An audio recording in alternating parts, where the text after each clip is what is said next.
Hello मेरे प्यारे से दोस्तों, इस एपिसोड की स्टार्टिंग में एल्डर जुआन यू हाउ को देख करके कहते हैं कि यू हाउ ने यहाँ पे सक्सेसफुली अपनी पहली सोल कोर को बना लिया है, मगर ये यहाँ पे अपनी सोल कोर को सीधा ही अपनी सोल सी के अंदर एब्जॉर्ब करने वाला है, ना ही अपनी दांतयान में। अक्सर सोल मास्टर ये करते हैं कि अपनी पहली सोल कोर को दांतयान में ही फ्यूज करते हैं, मगर यहाँ पे यू हाउ अपनी सोल सी के अंदर इस सोल कोर को फ्यूज करके अपनी दूसरी सोल कोर के लिए जगह बना रहा है। ये लड़का सच में काफी ज्यादा टैलेंटेड है, मगर तभी हम देखते हैं कि यू हाउ सक्सेसफुली अपनी पहली सोल कोर को अपनी सोल सी से फ्यूज कर लेता है, जिसे देख करके वहां पे एल्डर जुआन कहते हैं कि यू हाउ तुम सिर्फ सोल सेज हो और इस लेवल पे तुमने अपनी पहली सोल कोर को बना लिया है, जिसे तुमने अपनी सोल सी के अंदर फ्यूज कर लिया है। यू हाउ तुमने ऐसा करके एक हिस्ट्री में नया रिकॉर्ड बना दिया है, इसलिए यू हाउ तुम बैठ के अपनी कल्टीवेशन करो, क्योंकि तुम यहाँ पे जो फील कर रहे हो इससे तो कई सारे सोल मास्टर का सिर्फ सपना होता है इस पावर को फील करना। इसलिए तुम आराम से अपनी कल्टीवेशन को करो, तुम्हें यहाँ पे कोई भी डिस्टर्ब नहीं करेगा। ये कहने के साथ वहां पे एल्डर जुआन यू हाउ को अकेला छोड़ करके अपने रूम से बाहर की ओर चले जाते हैं, और वहीं पे यू हाउ की स्पिरिचुअल एनर्जी को सेंस करके सारे के सारे सी गॉड पवेलियन के मास्टर एल्डर जुआन के रूम के बाहर आ जाते हैं, और उन सब का एक ही सवाल होता है कि एल्डर जुआन, क्या आपने यहाँ पे अपनी सेकंड सोल कोर को खुद से फ्यूज कर लिया है? मगर तभी एल्डर जुआन उन लोगों के बीच से गुजरते हुए कहते हैं कि नहीं, वो मैं नहीं बल्कि यू हाउ है जिसने अपनी पहली सोल कोर को बना लिया है, वो भी सोल सेज लेवल पे होने के बावजूद। साथ में यू हाउ ने दालाव कॉन्टिनेंट के 10,000 साल के रिकॉर्ड को भी तोड़ दिया है। यू हाउ पहला शख्स बन चुका है जो कि इतनी कम उम्र में अपनी सोल कोर को बना चुका है, और खुद की बॉडी से उसने उसे फ्यूज भी कर लिया है। इसलिए मैं आप सभी सी गॉड पवेलियन के मेंबर्स को ये नोटिफाई करता हूं कि आप लोग अब से तांग सेक्ट के सोल इंजीनियर लीग को असिस्ट करेंगे और उन्हें गाइड करेंगे, क्योंकि मैं अब यहाँ पे 3 तांग सेक्ट की सोल इंजीनियर की लीग बनाने वाला हूँ, यानी कि आर्मी। वहीं पे हम देखते हैं कि यू हाउ को कल्टीवेशन करते करते दिन से रात, रात से हफ्ते और हफ्ते से महीने हो जाते हैं, मगर वहीं पे वू टोंग यू हाउ से मिलने के लिए आती है, और वो जैसे जैसे अपने कदम को यू हाउ की तरफ बढ़ाती है, यू हाउ को फील होता है कि उसके तरफ डोंगर आ रही है, क्योंकि यहाँ पे वू टोंग का ऑरा बिल्कुल सिमिलर था डोंगर से। अब यहाँ पे यू हाउ ये फील करके एकदम ज्यादा उत्तेजित हो जाता है। वहीं पे वू टोंग की भी स्पिरिचुअल पावर बहुत ही तेजी से उसकी बॉडी से अपने आप फ्लो करने लगती है। तभी वू टोंग अपनी विंग्स को अपीयर करती है और अपनी स्पिरिचुअल पावर को रिलीज करती है, और यहाँ पे यू हाउ और वू टोंग वो दोनों ही एक दूसरे की सोल सी के अंदर आ जाते हैं और फ्यूजन टेक्निक को वहाँ पे अपने आप ही परफॉर्म करने लगते हैं और एक दूसरे से अपने आप कनेक्ट हो जाते हैं। अब इस फीलिंग को सेंस करके यू हाउ सिर्फ अपनी आंखें बंद करके कहता है कि डोंगर तुम आ गई हो। ये कहने के साथ यू हाउ जैसे ही खुश होकर के अपनी आंखें खोलता है, उसके सामने वू टोंग होती है। तभी वू टोंग कहती है कि मुझे माफ़ करना, ये मैं हूँ वू टोंग। तभी यू हाउ कहता है कि माफ़ी तो मुझे मांगनी चाहिए, आई एम सॉरी। तभी वू टोंग कहती है कि एल्डर जुआन ने मुझसे कहा था कि जब तुम कल्टीवेशन कर लोगे तो मैं तुम्हें तांग सेक्ट में तुरंत भेज दूँ, इसलिए प्लीज़ अब तुम्हें यहाँ से तांग सेक्ट में जाना है। वू टोंग की बात को सुन करके यू हाउ काफ़ी ज़्यादा शर्मिंदा होता है और उससे फिर से एक बार माफ़ी मांगते हुए सीधा ही निकल जाता है तांग सेक्ट की ओर। तभी यू हाउ जैसे ही तांग सेक्ट के अंदर आता है, वो देखता है कि एकेडमी ने कई सारे पावरफुल मटेरियल्स और कई सारे वेपन्स और टूल्स को तांग सेक्ट को भेजा होता है। ये सब देख करके यू हाउ अपने भाइयों के पास आता है, जहाँ पे जू शांशी यू हाउ से कहता है कि ब्रदर तुम तो महीनों से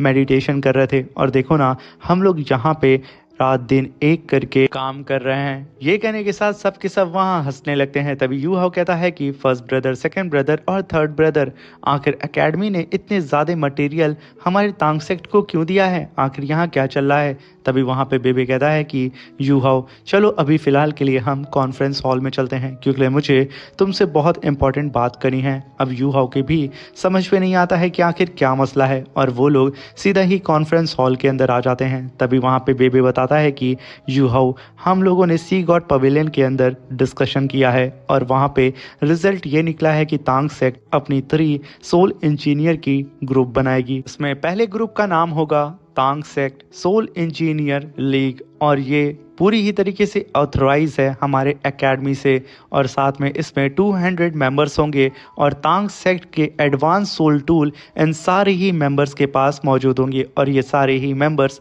सोल एम्परर या फिर उससे हाई लेवल के कल्टीवेटर होंगे। अभी वहाँ पे यू हाउ कहता है कि इसका मतलब सीनियर ब्रदर हम लोग सन मून एम्पायर की ही तरह अपनी खुद की सोल इंजीनियर की आर्मी बना रहे हैं। ये सुनकर के बेबे कहता है कि बिल्कुल हाँ, और हमारी ये जो पहला ग्रुप होगा तांग सेक्ट सोल इंजीनियर लीग, इसके जो कमांडर होने वाली हैं वो हमारी एकेडमी की डीन जियान लीनर होंगी और इनके जो वाइस कमांडर होंगे वो हमारे डीन कियान दालाऊ होने वाले हैं। और साथ में यू हाउ तांग सेक्ट सोल इंजीनियर लीग जो कि पहली लीग होने वाली है, इसके अंदर हमारे एकेडमी की तरफ से 10 टाइटल लेवल के दालाऊ भी ऐड किए जाएंगे एज अ सप्लीमेंट्री की तरह। इससे हमारे पहले ग्रुप तांग सेक्ट सोल इंजीनियर लीग की पावर बहुत ज़्यादा बढ़ जाएगी। इससे यहाँ पे हमारा फ़ायदा ये होगा कि हम लोग कॉम्बैट फाइट के साथ साथ लॉन्ग रेंज फाइट में भी एक्सपर्ट होंगे। हमारी फर्स्ट लीग का सबसे बड़ा रोल तो यही है। तभी यू हाउ कहता है कि अगर ऐसा होता है तो हमारे पास 200 पीपल्स साथ में 12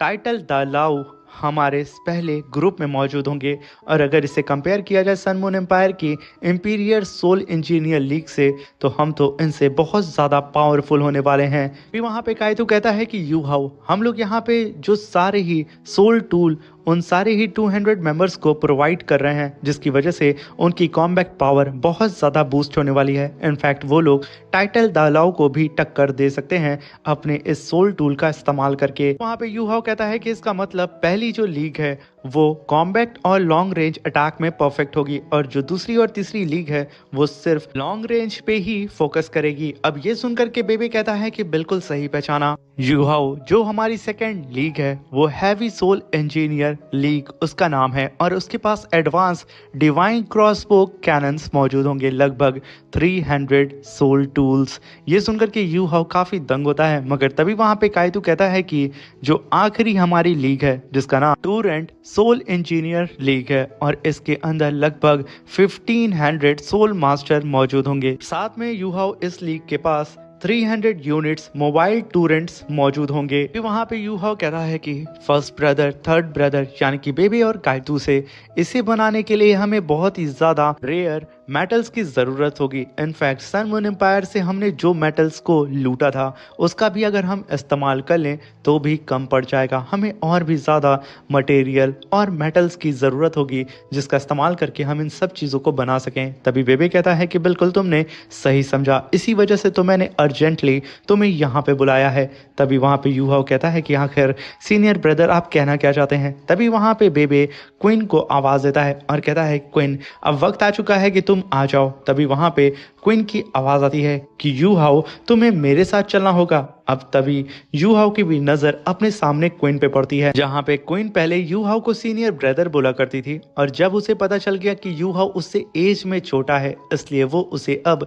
यू हाउ के नाम से बुला रही होती है। यू हाउ भी एकदम चौंकते हुए अपनी तरफ फिंगर करते हुए कहता है कि तुम मुझे बोल रही हो। तभी क्वीन कहती है कि हाँ तुम बहुत आलसी हो चुके हो, जल्दी उठो हमें यहाँ से चला है। तभी हम देखते हैं कि क्वीन यू हाउ को लेकर के अपने अर्थ ड्रैगन सेक्ट की ओर जा रही होती है, क्योंकि असल में इसकी लोकेशन नॉर्थ पोल में होती है, जहां पे क्वीन बताती है कि मेरा जो अर्थ ड्रैगन सेक्ट है इसके अंदर हेवन सोल एम्पायर और साथ में माउंटेन पाइथन सेक्ट भी आता है और ये तीनों ही सेक्ट ड्रैगन सिटी के अंदर आते हैं और हमारे ड्रैगन सिटी के अंदर कई सारे रेयर मटेरियल्स मौजूद हैं, मगर हम उसे खोद के निकाल नहीं सकते हैं क्योंकि वहाँ पे बहुत ही ज़्यादा ठंड है और इतनी ज़्यादा ठंडी जगह पे जाने के लिए सोल मास्टर के पास अल्टीमेट आइस की मार्शल सोल होना मौजूद है, जो कि यू हाउ तुम्हारे पास ऑलरेडी मौजूद है। मगर यू हाउ हमारा जो ड्रैगन सिटी है उसे ऑलरेडी सन मून एम्पायर ने कब्जे में अपने ले लिया है। मेरी मॉम ही तुम्हें लेकर के वहाँ पे जाती, मगर वो इस समय शेक सिटी के अंदर कल्टीवेशन कर रही हैं, इसलिए मैं खुद तुम्हें वहाँ पे के जा रही हूँ। इसलिए यू हाउ हमें कैसे भी करके उन सारी ही रिसोर्सेज को हासिल करना होगा, वरना सन मून एम्पायर उसे चोरी कर लेगा अगर उसे पता चल गया तो। इसलिए यू हाउ हमें सारे ही रेयर मटेरियल्स को वहां से निकालना होगा क्योंकि ऑलरेडी मेरा अर्थ ड्रैगन सेक्ट तितान सेक्ट से जुड़ चुका है और हमारी सारी ही चीज अब ऑफिशियली तुम्हारी है। और तभी हम देखते हैं कि वो लोग फाइनली ड्रैगन सिटी के बाहर आ चुके थे, जहाँ पे चारों ही तरफ पहरा होता है। यू हाउ अपनी पर्पल डीमन आई को एक्टिवेट करके चारों ही तरफ स्कैन करना शुरू कर देता है, जहाँ पे सन मून एम्पायर के कई सारे सोल्जर्स पहरा दे रहे होते हैं और वहाँ पे डिटेक्टिंग डिवाइस भी होती है जो कि वहाँ पे हर एक गतिविधि पे ध्यान रख रही होती है। ये देख करके यू हाउ तुरंत वहाँ पे फायर फ्लाई लाइट एक्टिवेट करता है और उससे उन सारे ही वेपन्स के ऊपर अटैक कर देता है, जिसकी वजह से सारी ही डिटेक्शन सोल टूल्स वहाँ पे डीएक्टिवेट हो जाते हैं। और वहीं पे सन मून एम्पायर के सोल्जर्स को लगता है कि ये सारे ही डिटेक्शन सोल टूल अभी नए आए हुए हैं, तो हो सकता है कि इनके सॉफ्टवेयर में कोई बग हो, इसलिए वो लोग इस चीज को नजरअंदाज कर देते हैं। वहीं पे क्वीन कहती है कि आखिर हम अंदर कैसे जाएंगे। तभी यू हाउ कहता है कि मेरे पास एक प्लान है, जहाँ पे यू हाउ ने दो सोल्जर्स को पकड़ के उनके कपड़ों को छीन लेता है, जिसे यू हाउ और क्वीन पहन लेते हैं और वो दोनों ही अब निकल चुके थे ड्रैगन सिटी के अंदर आने के लिए, जहाँ पे इनकी किस्मत इतनी अच्छी होती है कि एक काफिला सीधा ही इस ड्रैगन सिटी के अंदर आ रहा होता है, जिसके अंदर वो दोनों भी शामिल हो जाते हैं और आराम से उस काफिले की वजह से ये लोग ड्रैगन सिटी के अंदर एंटर कर जाते हैं, जहां पे क्वीन बताती है कि इस काफिले के अंदर सन मून एम्पायर का मर्चेंट मास्टर बैठा हुआ है, जो कि अपने साथ कई सारे सोल टूल, गर्म कपड़े और हीटर्स को लेकर के यहाँ पे आया हुआ है। तभी यू हाउ कहता है कि ड्रैगन सिटी का आसपास का एरिया देख के नहीं लगता है कि यहाँ पे इतनी बड़ी वॉर हुई है, क्योंकि यहाँ पे मौजूद सारी ये चीजें बिल्कुल नॉर्मल हैं। बस ऐसा लग रहा है कि इन सभी लोगों ने सरेंडर कर दिया। मगर तभी वहां पे क्वीन कहती है कि जब सन मून एम्पायर ने यहाँ पे अटैक किया था, तो हेवन ड्रैगन सेक्ट ने अपने सेक्ट को बचाने की खातिर सन मून एम्पायर से वो सभी लोग आखिरी सांस तक लड़े हुए थे। इनफैक्ट खबर ये भी मिली कि उनका सेक्ट मास्टर हेवन ड्रैगन दालाउ मारा गया इस बैटल के दौरान। मगर अच्छा हमारे लिए ये था कि अर्थ ड्रैगन सेक्ट इससे पहले ही शेक सिटी में जाकर के मिल चुका था। तभी वहां पे यू हाउ कहता है कि हेवन ड्रैगन सेक्ट का यू तियान लॉन्ग, जिसने हमारे साथ फाइट की थी कंपटीशन के दौरान, वो कहाँ पे है। तभी क्वीन कहती है कि बैटल के दौरान वो कहीं अचानक से गायब हो गया था, शायद हो सकता है कि वो अभी भी जिंदा हो। और वहीं पे हम माउंटेन पाइथन सेक्ट के कल्टीवेटर्स को देखते हैं, जो कि आम लोगों के पैसों को चुरा करके वहां पे मौजूद सारे सन मून एम्पायर के सोल्जर्स को वो पैसे सौंप रहे होते हैं। वो लोग यहाँ पे बुली का काम कर रहे होते हैं और ये सब कुछ यू हाउ देख रहा होता है, मगर वो गुस्से से शांत होकर के आगे बढ़ते जाता है, जहाँ पे हम देखते हैं कि वो मर्चेंट मास्टर अपनी बग्गी से उतर के सन मून एम्पायर के कमांडर से मिलता है और वो लोग सीधा अंदर जाने लगते हैं। तभी यू हाउ खुद की पावर को एक्टिवेट करके खुद को वहां पे डिसअपियर करते हुए कहता है कि क्वीन तुम यहाँ पे रह करके पहरा दो, मैं अंदर जा करके इन लोगों की बातों को सुनता हूँ। मगर क्वीन कहती है कि आखिर मैं यहाँ क्यों रुकूं, मैं भी चलूंगी। तभी वहाँ पे यू हाउ कहता है कि तुम मेरे बैकअप के तौर पे यहाँ पे रहो और मैं जाके देखता हूँ कि आखिर क्या बातें चल रही हैं। तभी यू हाउ वहाँ पे सीधा ही उन मास्टर के पीछे पीछे पहुंच जाता है, जहाँ पे सन मून एम्पायर का वो कमांडर कहता है कि मार्शल ने हमसे कहा हुआ है कि ये सारे ही कपड़े, सोल टूल, हीटर, ये सब कुछ आम लोगों में हमें बांट देना है और धीरे धीरे करके जैसे ही इन सभी लोगों को आदत पड़ जाएगी इन सारी ही सोल टूल की, तो हम इन्हें अपनी आर्मी में एज अ वेपन इस्तेमाल करेंगे, जिससे हमारी आर्मी और भी ज़्यादा पावरफुल हो जाएगी। अब ये सुनकर के यू हाउ कहता है कि क्या बात है, ये लोग यहाँ पे टेक्नोलॉजी का इस्तेमाल करके आम लोगों को अपना गुलाम बनाना चाहते हैं, मगर ये मार्शल आखिर है कौन जो कि इतनी प्लानिंग कर रहा है। ये कहने के साथ यू हाउ इन लोगों की सारी बातों को बहुत ही आराम से सुनता है, सीधा ही क्वीन के पास चला जाता है, जहाँ पे वो क्वीन से कहता है कि क्वीन ये लोग तो बड़े ही अच्छे हैं, क्योंकि लिए इस ड्रैगन सिटी के अंदर मौजूद सारे ही आम लोगों की ये लोग मदद कर रहे हैं इन सारे ही वेपन्स को फ्री में या फिर लो प्राइस में दे करके। अभी वहाँ पे क्वीन कहती है कि यू हाउ के बच्चे तुम इन लोगों की तारीफ कर रहे हो, मगर तभी यू हाउ कहता है कि ये लोग यहाँ पे अपने सोल टूल, हीटर्स और गर्म कपड़ों को इसलिए फ्री में बांट रहे हैं क्योंकि ये लोग जहाँ के लोगों को सोल टूल का आदी बनाना चाहते हैं और बाद में ये लोग इनका इस्तेमाल करेंगे। और यही सेम काम 10,000 साल पहले दालाओ कॉन्टिनेंट में भी सन मून एम्पायर की प्रिंसेस ने भी ये सब कुछ किया था, और जो कि आज यहाँ पे सन मून एम्पायर का प्रिंस भी सेम इसी प्लान को फॉलो कर रहा है। तभी यू हाउ और क्वीन चलते चलते एक वीरान से जंगल में आ जाते हैं, जहाँ पे उन लोगों का पीछा कोई कर रहा होता है, गहरी गहरी लाल आंखों वाला क्रीचर, जिसे यू हाउ सेंस कर लेता है, मगर वो यहाँ पे क्वीन को कुछ बताता नहीं है। वहीं पे सिटी में चारों ही तरफ सन मून एम्पायर के प्रिंस की फोटो लगी होती है, मगर तभी हम देखते हैं कि यू हाउ और क्वीन चलते फिरते उस जंगल को पार करके अर्थ ड्रैगन सेक्ट के पास आ जाते हैं, जो कि पूरी ही तरीके से यहाँ पे तबाह हो चुका था, जिसे देख करके क्वीन कहती है कि कि आखिर यहाँ पे कितनी तबाही हुई होगी ना। मगर तभी उन दोनों के ही ऊपर 2 स्नेक अटैक कर देते हैं, जिसे यहाँ पे यूहाओ वक्त रहते ही सेंस करके हट जाता है। मगर तभी वहाँ पे क्वीन चिल्लाते हुए कहती है कि यूहाओ हटो, मगर यूहाओ तो ऑलरेडी वहाँ से जा चुका था। तभी क्वीन पीछे आकर के खुद को बचाती है और जब वो अपने सामने देखती है कि माउंटेन पाइथन सेक्ट के कल्टीवेटर्स यहाँ पे आकर के उसे घेर लिए हैं और यहाँ पे टोटल 3 कल्टीवेटर्स होते हैं, जिनमें माउंटेन पाइथन सेक्ट का सेक्ट लीडर भी मौजूद होता है, जो कि यहाँ पे कहता है कि अगर हम लोग यहाँ पे इस अर्थ ड्रैगन की यंग मिस्ट्रेस को कैप्चर कर लेते हैं तो इसकी मॉम ऑलरेडी हमारे सामने सरेंडर कर देगी, और जब हम लोग इसे और इसकी मॉम को सन मून एम्पायर को सौंपेंगे तो हमें तो और भी रिवॉर्ड मिलेगा और हो सकता है कि ड्रैगन सिटी में टॉप सेक्ट में नंबर 1 सेक्ट पे हम आ जाएं। वहीं पे क्वीन चिल्लाते हुए कहती है कि यूहाओ के बच्चे आखिर तुम कहाँ चले गए मुझे छोड़ करके, यहाँ पे मेरे सामने 3 अपोनेंट हैं और तुम गायब हो। वहीं पे बेचारी क्वीन इन सारी ही स्नेक से पिट रही होती है। इनफैक्ट वो अपने ड्रैगन मार्शल सोल का भी इस्तेमाल करती है इस माउंटेन पाइथन सेक्ट के मास्टर से फाइट करने के लिए, मगर वो सेक्ट मास्टर तो यहाँ पे क्वीन को चीटी की तरह से मसल के उसे बहुत ही बुरी तरीके से बुली कर रहा होता है। वहीं पे उसके साथी भी लगातार क्वीन के ऊपर अटैक करके उसे लगातार घायल कर रहे होते हैं। बेचारी क्वीन सिर्फ उन सारी अटैक को होल्ड करती है और लगातार उनसे पिटते जा रही होती है। मगर तभी वहां पे यूहाओ अपनी स्पिरिचुअल आई को शेयर करता है क्वीन से। तभी क्वीन कहती है कि यूहाओ के बच्चे तुम कहाँ चले गए थे। तभी वहां पे यूहाओ कहता है कि क्वीन जैसा मैं कहता हूँ वैसे ही करो, तुम्हारे राइट साइड से एक कल्टीवेटर अटैक करने के लिए आ रहा है, उसके ऊपर तुम सीधा पाम अटैक उसकी बैली में करना। क्वीन तुरंत उस कल्टीवेटर को सेंस करती है और उसके सारी ही अटैक को डॉज करते हुए काफी पावरफुल पाम अटैक उस कल्टीवेटर की बैली में कर देती है, जिसकी वजह से एक ही अटैक में वो कल्टीवेटर वहां पे मारा जाता है और दूसरे कल्टीवेटर के ऊपर क्वीन ने एक किक लगा के उसे पीछे ढकेल दिया था, मगर वो अभी जिंदा होता है। तभी हम देखते हैं कि इन लोगों का सेक्ट मास्टर सीधे ही अपने स्नेक से क्वीन के ऊपर अटैक करता है। तभी यूहाओ कहता है कि क्वीन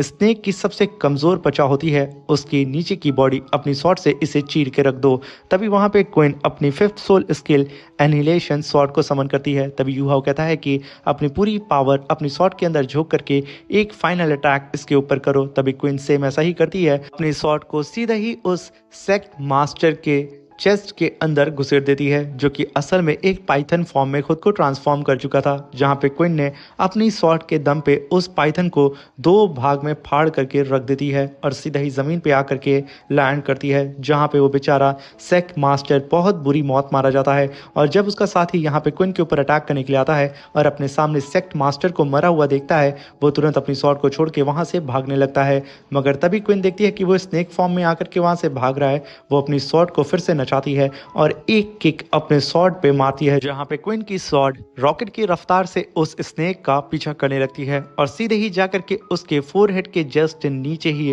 हिट करती है और एक ही बार में आर पार होकर के उस स्नेक का भी काम तमाम कर देती है। मगर तभी वहां पे क्वीन चिल्लाते हुए कहती है कि यूहाओ के बच्चे, मैं यहाँ पे अकेले माउंटेन पाइथन सेक्ट के सेक्ट मास्टर और उसके 2 नमूने से फाइट कर रही थी और तुम आखिर कहाँ पे छुपे बैठे हुए हो, और जो कि तुम इस नज़ारे को छुप के देख रहे हो, मेरे सामने आओ वरना अच्छा नहीं होगा। ये कहते हुए वो वहां पे बहुत ज्यादा गुस्सा रही होती है। मगर तभी पीछे से यूहाओ की आवाज आती है और वो कहता है कि चलो अब बहुत बातें हो गई, अंदर आ जाओ, हाँ तुमने बहुत अच्छी फाइट लड़ी। ये कहने के साथ यूहाओ सीधा ही उस सेक्ट के अंदर चला जाता है। तभी क्वीन भी उसके पीछे पीछे उस सेक्ट के अंदर आती है और जैसे ही वो दरवाजे को क्रॉस करती है उसका मुंह खुला का खुला रह जाता है, क्योंकि यहाँ पे यूहाओ ने सिंगल हैंड कई सारे माउंटेन पाइथन सेक्ट के कल्टीवेटर्स को मार दिया था। जहाँ पे क्वीन सिर्फ 3 से ही फाइट कर रही थी, यहाँ पे यूहाओ ने 50 से भी ज्यादा कल्टीवेटर्स को मार के नीचे लाशें बिछा दी थी और उन सारी ही लाशों पे चलते हुए यूहाओ सीधा ही उस सेक्ट के मिड में जाके खड़ा हो जाता है और क्वीन की तरफ देखते हुए कहता है कि चलो रास्ता साफ है, अब तुम्हें लड़ना नहीं पड़ेगा। इसी के साथ मेरे प्यारे से दोस्तों, ये शानदार सा एपिसोड यहाँ पे खत्म होता है। Thank you for watching, bye bye, take care.